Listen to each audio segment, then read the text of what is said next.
Teman-teman perhatikan kalau pada saat seperti ini coba membungkuk mas, bungkuk seperti kemarin, biasa bungkuk seperti kemarin, biasa. Ini enggak begitu nampak. Ada enggak yang punggungnya sini nampak, yang kurus-kurus itu? Coba yang lain, yang laki-laki yang kecil, yang pendidikan. Gerakan nunduk mas. Nah ini bentuk gerakan lebih kepalanya nunduk ke bawah, kepalanya nunduk, kepalanya nunduk, kepalanya nunduk.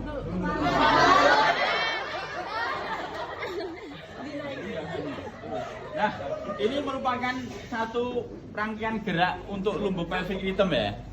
Nah, dari sini sebetulnya kita bisa melihat ya, kita bisa mempalpasi di sini ada tonjolan-tonjolan. Maka tadi saya minta ini ada tonjolan-tonjolan. Ini adalah proses spinosus. Ya. Ini kalau saya raba mulai dari sini.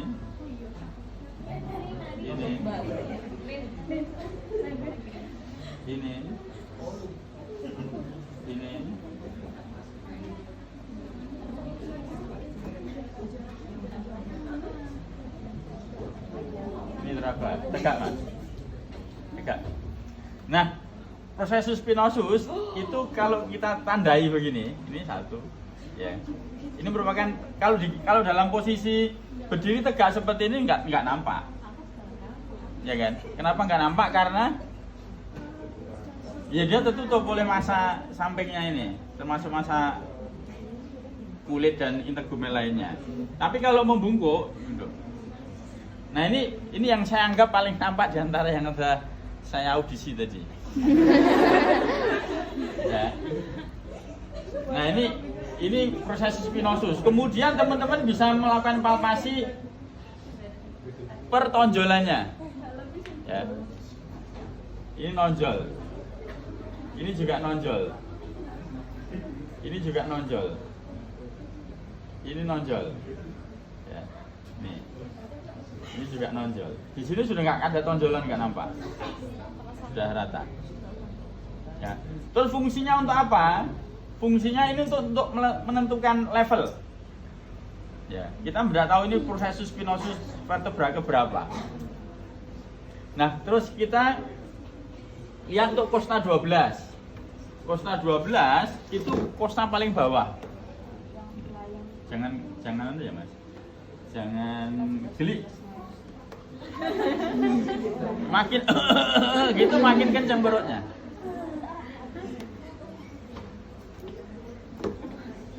Jadi ini, nah ini merupakan kosta ke-12, kosta terakhir. Ya. Ini kalau kita tarik, itu kurang lebih nanti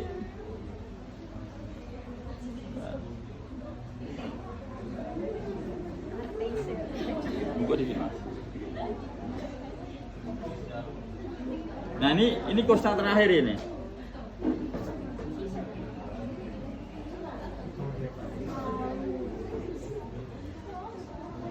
Nah sebagian kosta terakhir ini begini jadinya, kurang lebih. Oh sama tentunya. Iya kan? Nah kosta terakhir itu begini. Nah dari level ini kalau ada keluhan itu bisa menentukan di mana levelnya. Ya, sebagian selevel ini dengan lumbal 1. Jadi kalau kosta paling bawah ini, kemudian kita tarik ke samping, ini kurang lebih lumbal 1.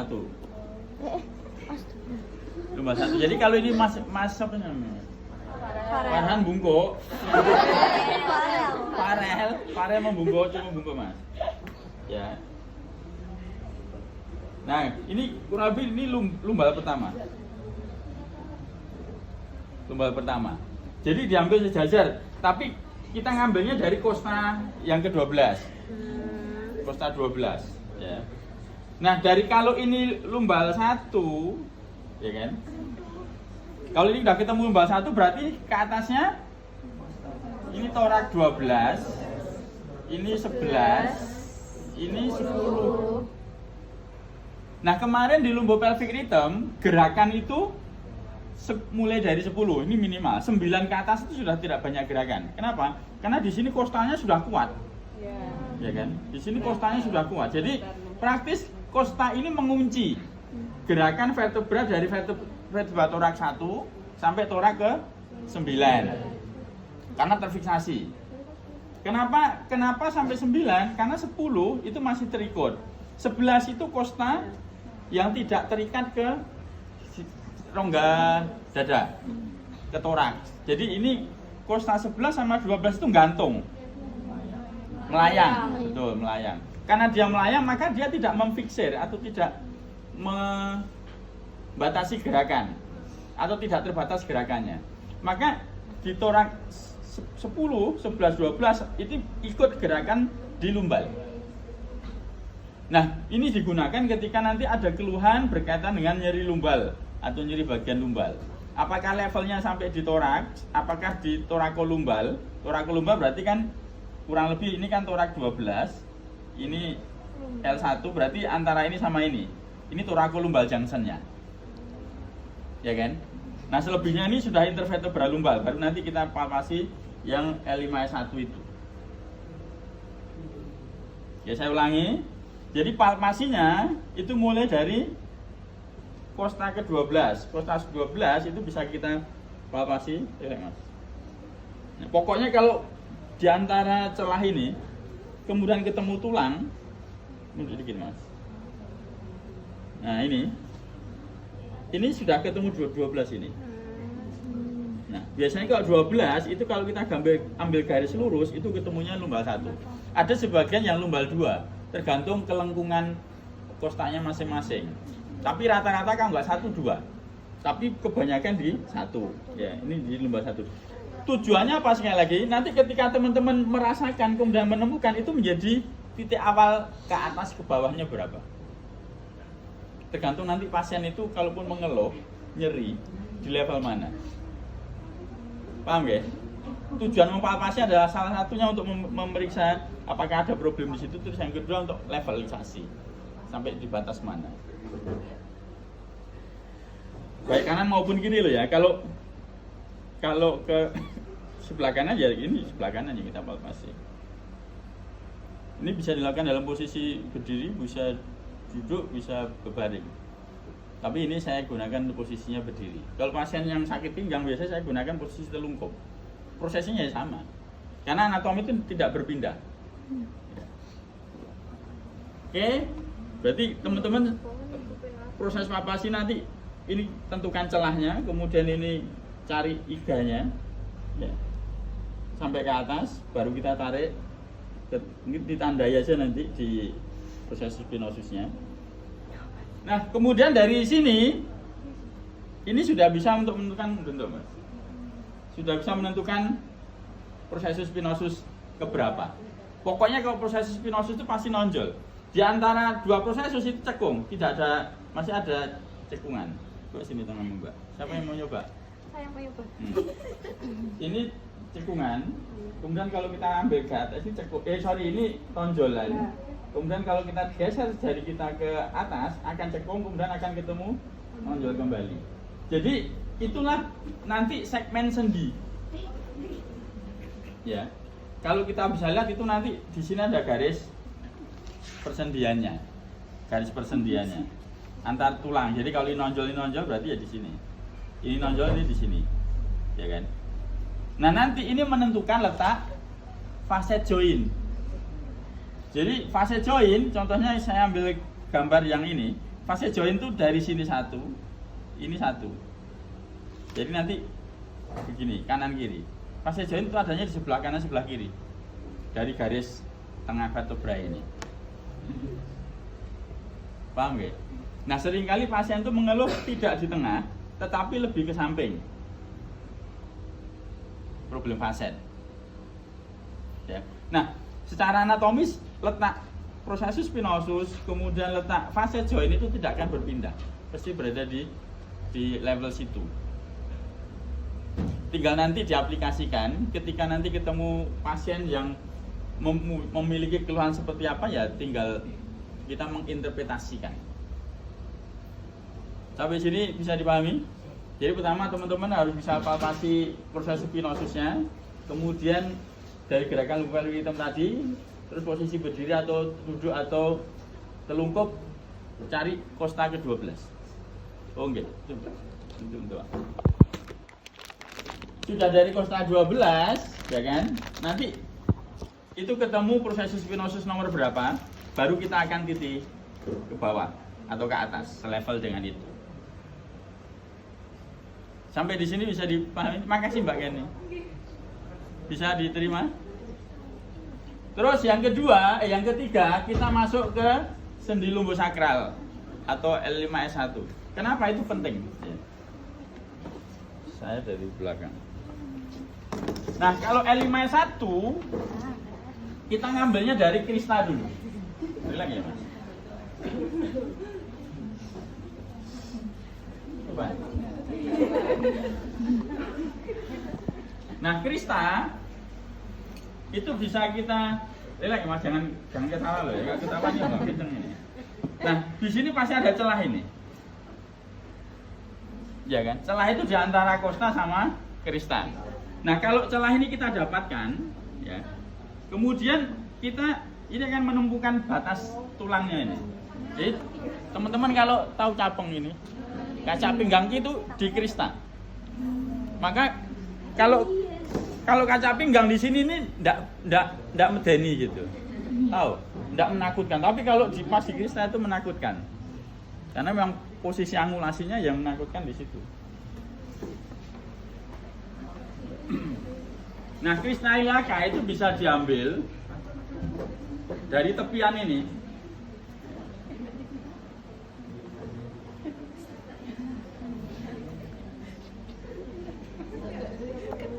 Nah, ini ada tulang yang menonjol, ini masing-masing punya.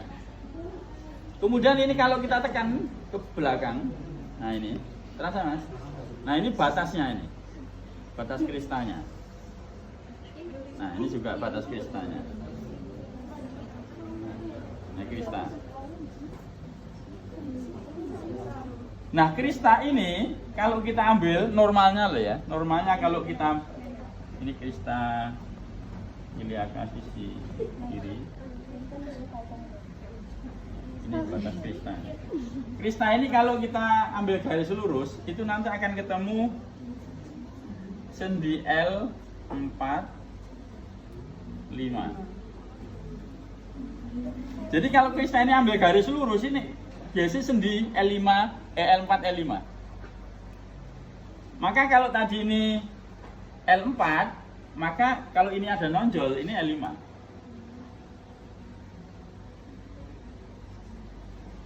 Mana tadi yang ini?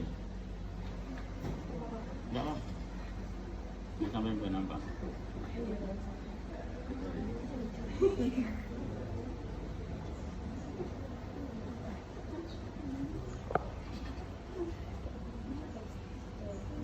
Nah ini ada tonjolan, kemudian ini cekungan, ini bawah ini ada tonjolan lagi. Ini terasa? Ini tonjolan kecil, proses spinosnya kecil. Oh, iya. Ini ya, jadi ini di sini baru bisa kita tentukan proses spinosus lumbal kelima. Kelima ya, ini keempat, ini kelima. Taunya di mana dari krista iliaca ini?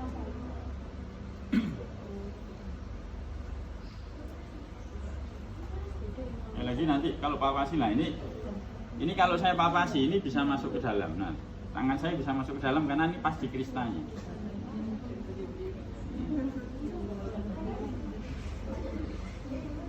Sakit enggak Mas? Geli toh? Enggak sakit tapi geli.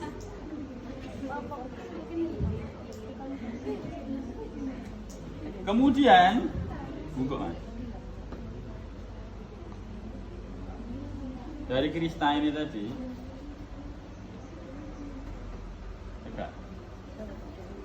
biasanya akan nampak cekungan dua kanan kiri. Mana cekungannya kalau teman-teman lihat agak jadi jauh?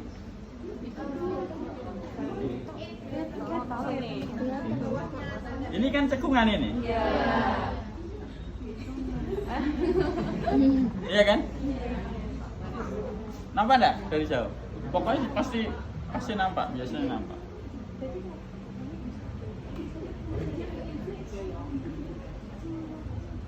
Nah, cekungan ini spina iliaca anterior, posterior, superior. Sips. Bisa dipapasi bisa. Cek ini kan nampaknya. Ini sipsnya. Ini juga sipsnya. Ini kalau kita ambil garisnya melengkungnya begini. Melengkung ke bawah. Ini juga sama. Ini sips.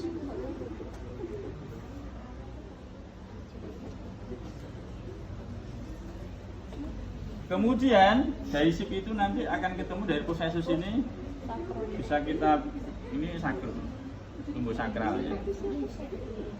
Jadi sakrumnya kan mulai dari sini. Nah,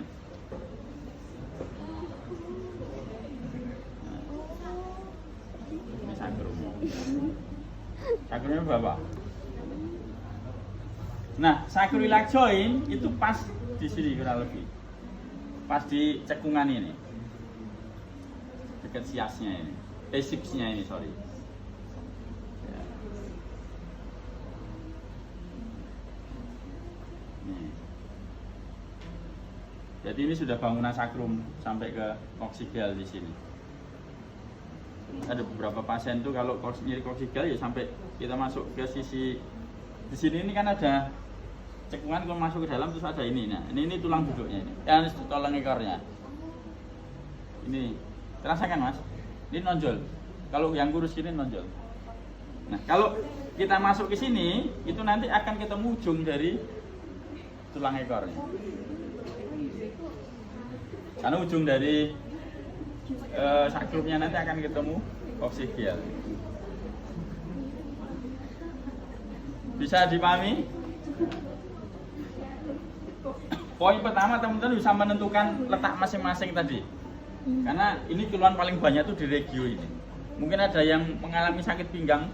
Sekarang nanti bisa kita palpasi dari sisi palpasinya.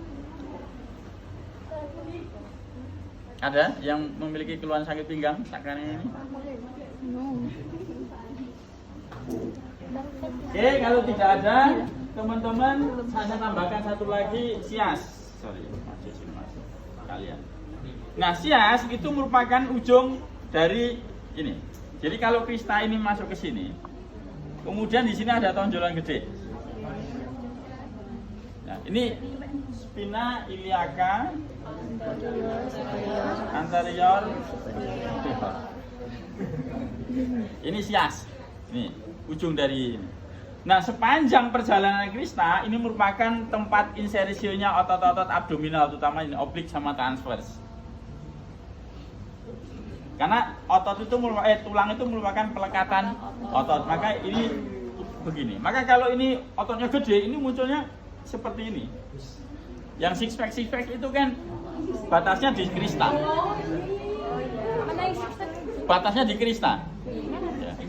Karena dia nempel krista. Kalau latihannya banyak, nanti ini terus nampak seperti menggaris gitu. Itu batas kristanya. Ya. Teman-teman praktekkan dulu. Sias sama ini. Kantor itu bisa kita raba dengan menggerakkan femurnya. Iya. Femur dalam Rotasi. posisi netral, trokantornya ada di sisi lateral. Ya kan? Kalau seperti ini kan netral ini, Mas. Berarti kalau trokantornya kan ini begini. Nonjolnya di sini. Nah, kemudian kalau ini kita tekuk, kemudian jari kita di sini. Cekung. Ini kalau saya dorong ke sini, hilang. Ini ketemu lagi, ini hilang lagi. Ada yang mau nyoba? Mau buktikan sini? Sini, jarimu. Ini nonjol kan? Nah, ini posisi netral. Kalau ini saya dorong ke sini, Ke sana. apanya yang ke sana? Ininya. Tonjolannya. Iya. Berarti yang kamu pegang kan kosong ini. Iya. Kemudian kalau saya tarik ke sini, nonjol lagi. Kalau saya tarik ke sini, hilang lagi. Nah, itulah trokantor mayor. teman-teman harus dapatkan loh ini nanti. Nah, ini trokantor mayor ini. Ini saksi hidup. 2 berarti. Ini juga tahu kan?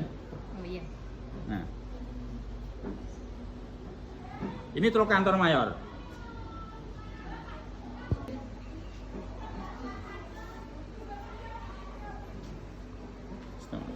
Kita tarik ke arah, sorry ya mas, sedikit kan ya, untuk keperluan belajar. Karena kasusnya banyak. Jangan sampai nanti tanya piriformis di mana, enggak tahu. Jangan sampai suruh palpasi, enggak bisa. Aduh.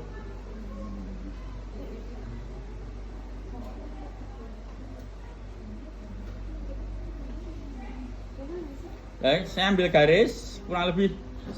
Dia nempelnya di sakrum. Kurang lebih begini bentuknya. Sudah dikencengin. Ini trokantornya, betul ya mas? Ini trokantornya. Kemudian arah serabutnya ke sini.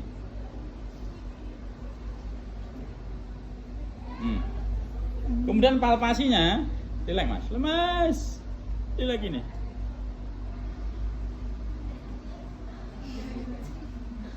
Ini gluteusnya kenceng. Nah, baru kendor. Ya.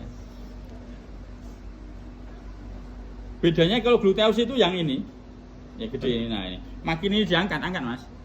Nah, ini pahamu yang diangkat. Nah ini makin diangkat makin kontraksi karena gerakan ekstensi ini ototnya otot gluteus ini. Tapi kalau ini kita turun, relax mas, gluteusnya kendor. Sehingga ini memudahkan kita untuk palpasi piriformis yang konteks jaringannya itu di bawah gluteal ini untuk muscle belly-nya, tetapi untuk insersionya itu keluar, bisa kita palpasi. Ya, jadi trokantor ini, relax mas. Ini, kemudian kita tarik ini ke arah serabutnya. Nah ini sudah ketemu piriformis masuk dalam. Karena kalau kita tarik ke sini sudah ketemu gluteusnya ini. Jadi batasnya sampai di sini kurang lebih. Ya, ini sudah gluteus ini. Jadi kalau dikencengin tangan saya udah kedorong sama gluteus maximusnya. Tapi kalau ini relax, ini ada cekungan di sini. Ngilu enggak, Mas? Ngilu. Kalau ketemu piriformisnya nanti bisa ngilu, bisa ngilu kembangnya ke bawah. Kenapa ngilunya ke bawah? Karena isiadikusnya teriritasi. Kita buktikan iya atau tidak. Gimana mas? Ngilu. Ini isiadikus piriformisnya. Nanti seolah-olah di sini ada ruang kosong loh ya. Kalau teman-teman naikkan sedikit sudah ketemu massa. Kemudian teman-teman kesini kan ini sudah ketemu gluteus maximusnya. Nah ini ada ruang kosong kurang lebih segitiga di sini, ya kurang lebih segitiga begini. Nah, karena ini nanti untuk gluteus mediusnya. Untuk gluteus mediusnya piriformis di sini, baru ini nanti gluteus maximusnya. Praktis kita hanya dapat kurang lebih di segitiga ini. Itu mas. Mana gambar saya tadi? Yang agak merah kasihan.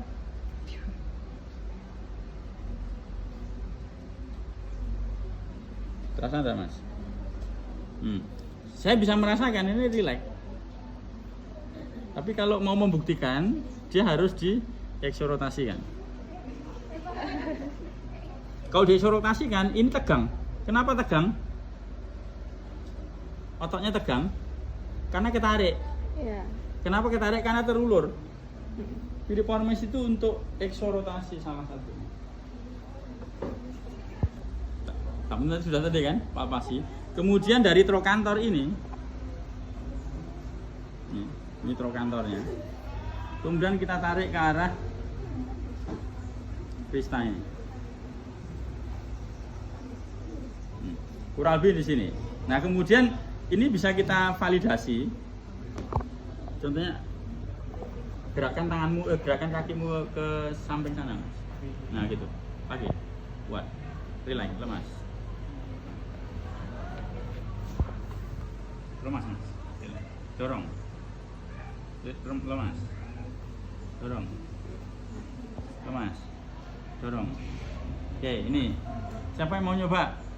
Pasti kalau ini lebih gampang karena ototnya di tepi, Mau nyoba lagi? Saya mau, Pak. Ini yang saya arsir ini. Yang saya arsir ini. Nampak arsirannya? Jadi tanganmu di sini. Lemas, Mas. Ya, relax.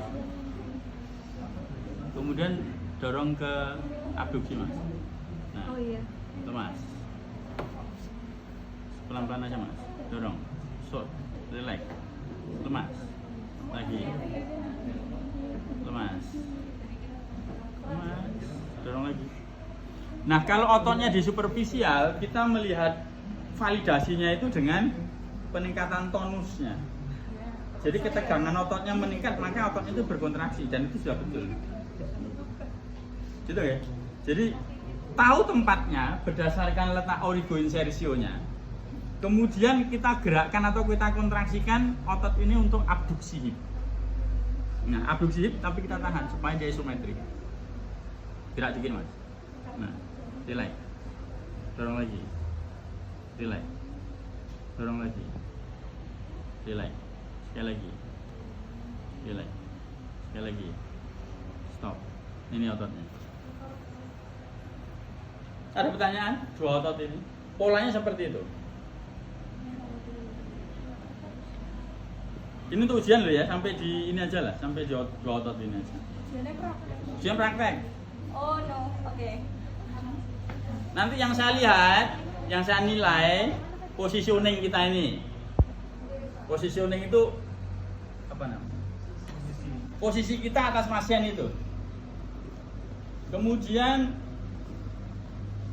handle itu pegangan kita. Kalau grooming itu yang nilainya udah bagus. Kalau megang ya megang betulan gitu. Itu handle. Terus yang ketiga memang teknik palpasinya, prosedurnya.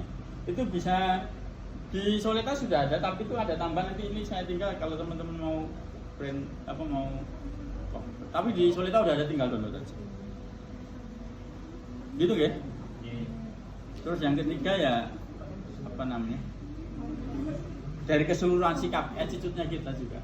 Karena nanti kita itu menghadapi pasien yang hidup, bukan yang mati. Makanya pendekatan kita ke pasien itu juga bagian dari keberhasilan treatment kita. Kalau pasien menolak terus ya kita pakai